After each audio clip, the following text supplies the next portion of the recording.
Y a-t-il encore un seul économiste sérieux dans les sphères politiques ou médiatiques?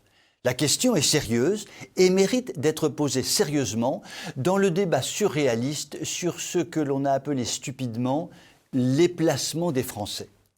Depuis l'homme de Néandertal, chacun sait que lorsque les choses vont mal, chacun met quelques sous de côté en prévision de difficultés futures.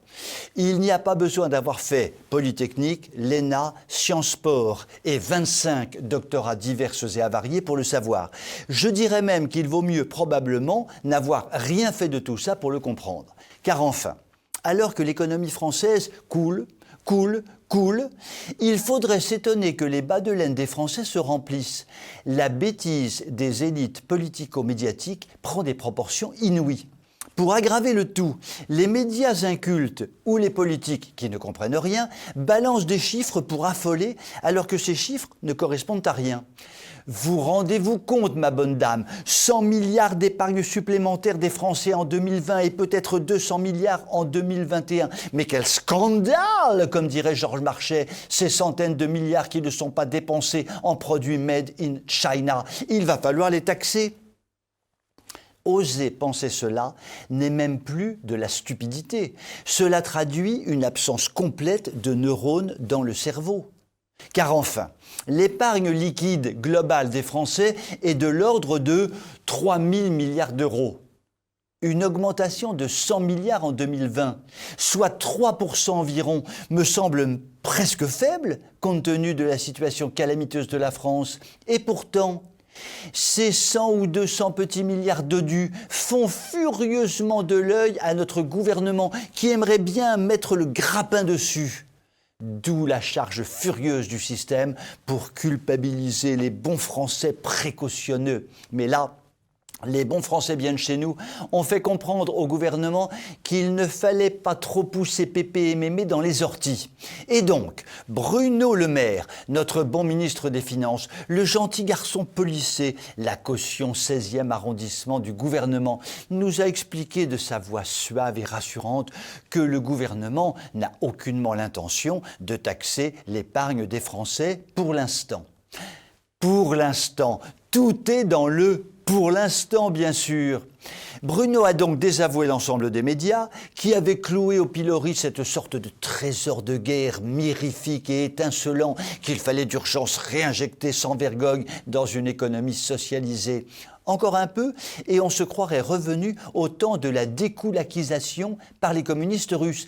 Les méchants bourgeois planquent leur fortune dans leur matelas, mais heureusement, les bons commissaires politiques vont venir remettre un peu de justice sociale dans tout ça, grâce à quelques réquisitions bien placées, et que ça saute. Il nous faut donc rester vigilants, car il est loin le temps des vrais économistes à la mode, Poincaré ou Pinet, qui savaient gérer les comptes publics en bon père de famille. On ne dit plus d'ailleurs une gestion de bon père de famille. Ça sent trop le patriarcat machiste. Et l'on dit encore moins en bon père de famille blanc de plus de 50 ans, ça, c'est du racisme primaire. Sur ces hautes considérations économiques, je vous souhaite une excellente soirée.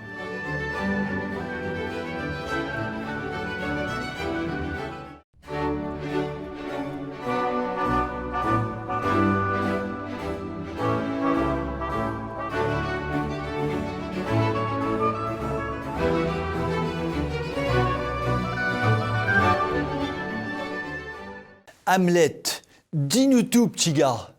Que se passe-t-il au royaume du Danemark? Pour éviter que ça pourrisse, les Danois ont décidé de prendre leur destin en main et viennent, coup sur coup, de prendre d'étranges mesures. Première mesure. Le gouvernement a décidé de retirer les titres de séjour à 94 réfugiés syriens sur son sol en estimant que dorénavant la situation de la Syrie était suffisamment stabilisée pour qu'il n'ait plus besoin de bénéficier de la protection danoise.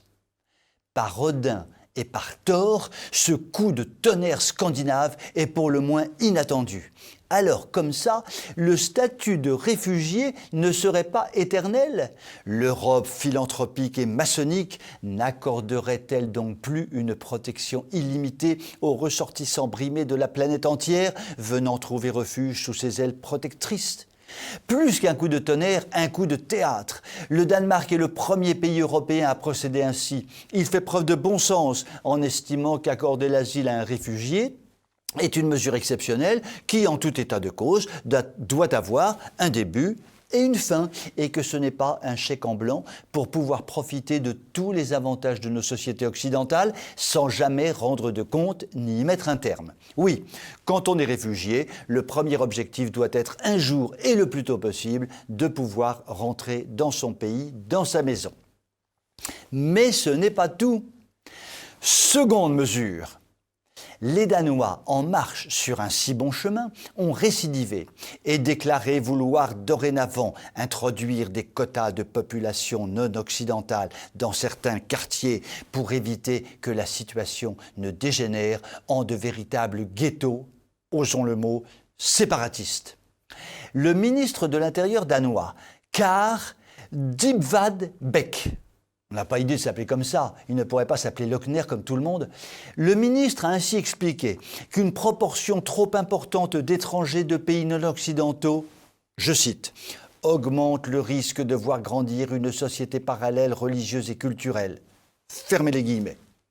Tiens donc, en attendant d'arriver au seuil idéal fixé à un maximum de 30% dans les zones identifiées comme critiques, les délits commis par ces populations étrangères y sont sanctionnés 2 fois plus sévèrement qu'ailleurs. De plus, le gouvernement danois envisage, toujours dans ces zones, de limiter drastiquement le nombre de logements sociaux occupés par des familles étrangères. Voilà qui va faire grincer les dentiers des bien-pensants. Bref, l'air venu du Nord fleure bon et devrait rafraîchir les idées de nos dirigeants bien-aimés.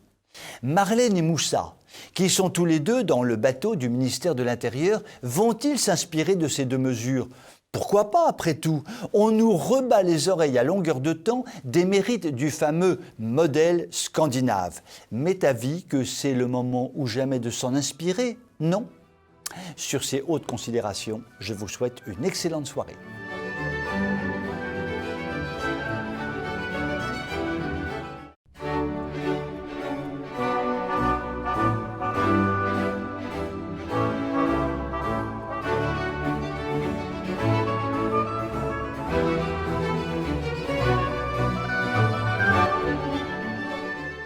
Connaissez-vous la clause Roméo et Juliette?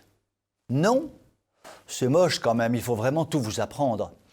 Dans le cadre des ébats qui occupent les députés ces derniers temps sur la majorité sexuelle, ou l'âge du consentement, ou la présomption de viol systématique en cas d'implication de mineurs de moins de 15 ans, etc., la clause Roméo et Juliette entend considérer qu'à partir du moment où des adolescents, des mineurs donc, ont des relations consentantes entre eux, la législation n'a pas à s'en mêler.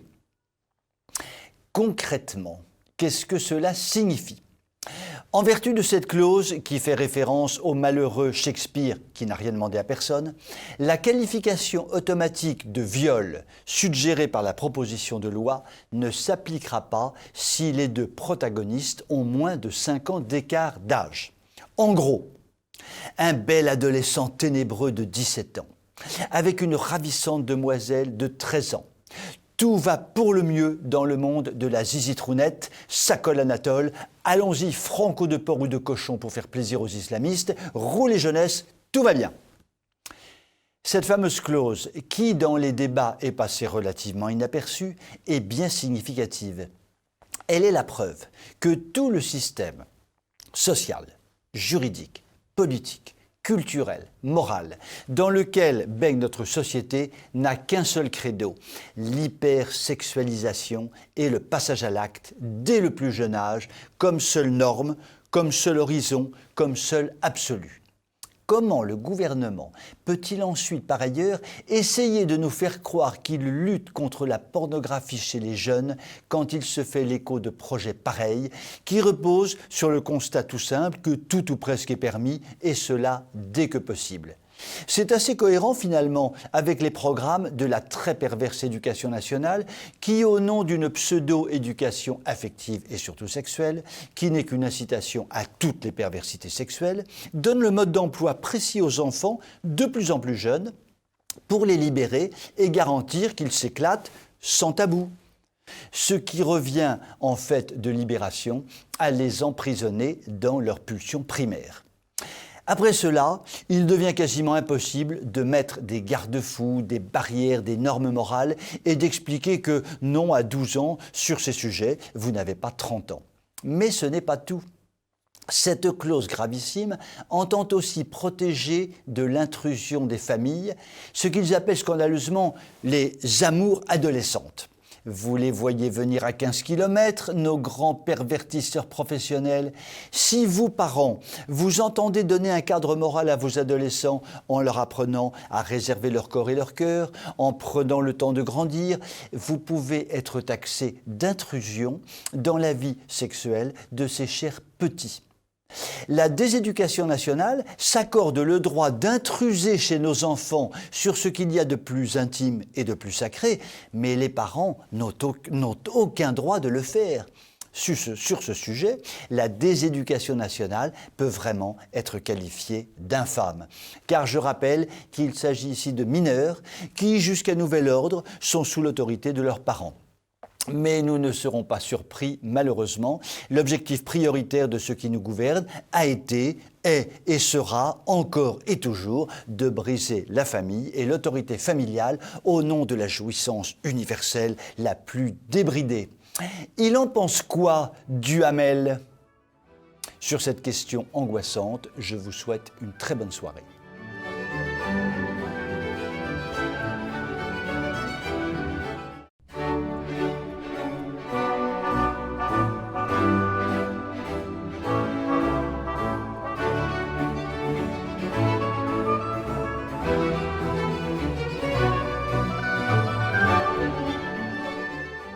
Cela fait un moment que je le redoutais.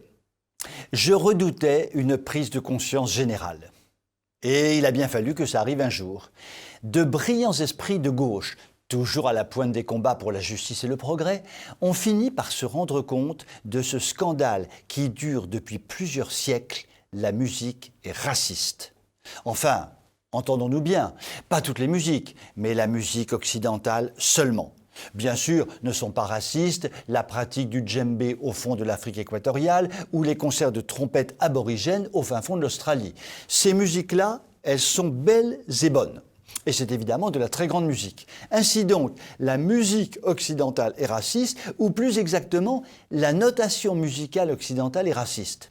Il faut donc la réformer d'urgence et la décadente université d'Oxford a décidé de s'attaquer dardard à réparer cette injustice qui dure depuis, réfléchissons, au moins depuis le XVe siècle, si l'on en croit les bonnes encyclopédies musicales. Le XVe siècle. Oui, c'est en effet la date à laquelle on a introduit ce qu'on appelle la notation blanche, en remplacement de la notation noire usitée par exemple, dans le grégorien. Raciste la musique ? Mais bien sûr, et je le prouve. Si je vais farfouiller fébrilement dans mes souvenirs de collège et de solfège, je rappellerai donc qu'une blanche vaut 2 noirs. C'est un scandale, comme aurait dit feu Georges Marchais. Vous imaginez, cela fait des siècles que l'on chante, que l'on claironne à tue-tête et sur tous les tons de la gamme qu'il faut 2 noirs pour faire une blanche. Du coup, Oxford s'excite grave, je veux dire, et menace de passer à exécution tous ces gros porcs de compositeurs exploiteurs qui ont honteusement recopié des portées de notes racistes sur des partitions discriminatoires sont donc à clouer au pilori. Mozart, Beethoven, Schubert, Schumann, Chopin, dehors. Vous n'êtes bon qu'à perpétuer la domination colonialiste du système d'oppression blanc et occidental. Allez, zou, au placard. Cela dit, avouons-le, la musique a au moins 2 mérites. Primo, elle n'est pas misogyne, puisqu'il n'est question que d'être féminin là-dedans. Dame oui, quoi. On n'a jamais dit que c'était un blanc qui valait 2 noirs, mais que c'était une blanche qui qui valait 2 noirs. Nuance, Hortense! D'ailleurs, c'est peut-être pour permettre aux mâles d'asseoir leur domination sur les pauvres et frêles notes de musique que les compositeurs précités sont tous masculins. Il y a sûrement quelque chose de loulouche là-dessous. Secondo, la musique n'est pas grossophobe non plus, puisque une ronde vaut 4 noirs ou 2 blanches. C'est plutôt rassurant pour les femmes un peu enveloppées, vous ne trouvez pas? Mais non, je ne parle pas de la séduisante chiappa d'amour, n'ayez pas l'esprit mal tourné quand même. Toutes ces hautes considérations suffiront-elles pour sauver notre bonne vieille musique? Rien n'est moins sûr. De toutes les façons, pour l'instant, la seule musique autorisée, c'est celle de la voix suave des berceuses chantées par Macrounet dans ses allocutions de 20 heures pour nous endormir et repeindre en noir et blanc notre triste monde qui aimerait tant un peu plus de belles couleurs. Je vous souhaite une excellente soirée.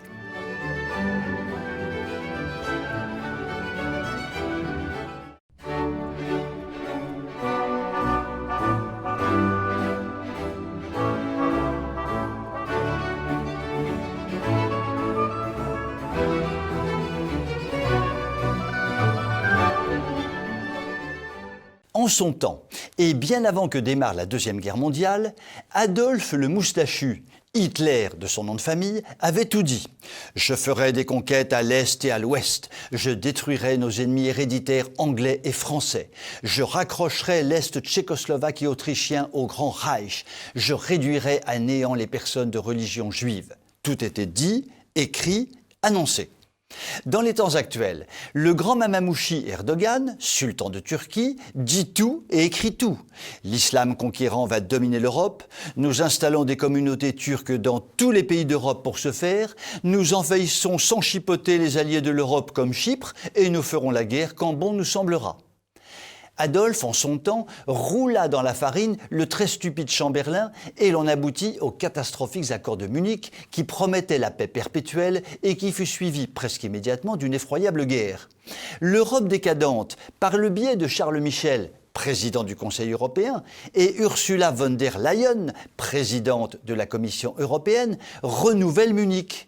Ces deux-là se sont une fois de plus couchés devant le sultan en acceptant une offense diplomatique qu'il n'est pas évident qu'Adolphe ait osé faire. Car la scène du salon du sultan, visionnée dans le monde entier et générant un fou rire général, est tristement digne de la scène de théâtre des accords de Munich. Chamberlain, roulé dans la farine par Hitler, sort de ses entretiens avec un sourire d'une niaiserie peu imaginable.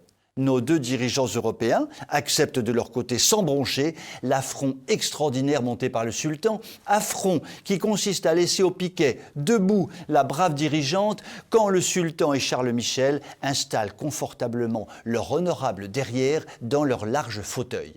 La brave présidente de l'Europe en est réduite à s'installer toute seule à l'écart sur son canapé. Que devait faire Ursula ? S'approcher d'Erdogan, le traiter de gros porc mal élevé, lui pincer la joue en lui arrachant les poils de nez, lui donner un grand coup de talon dans les tibias, partir en claquant la porte et reprendre son avion privé. Mais non, Ursula et Charles ont été enchantés de cette brillante réception et la bonne Ursula, humiliée comme jamais, a dû partager la vie du sultan. Les femelles, c'est tout juste bon à peupler les harems, certainement pas à faire de la politique.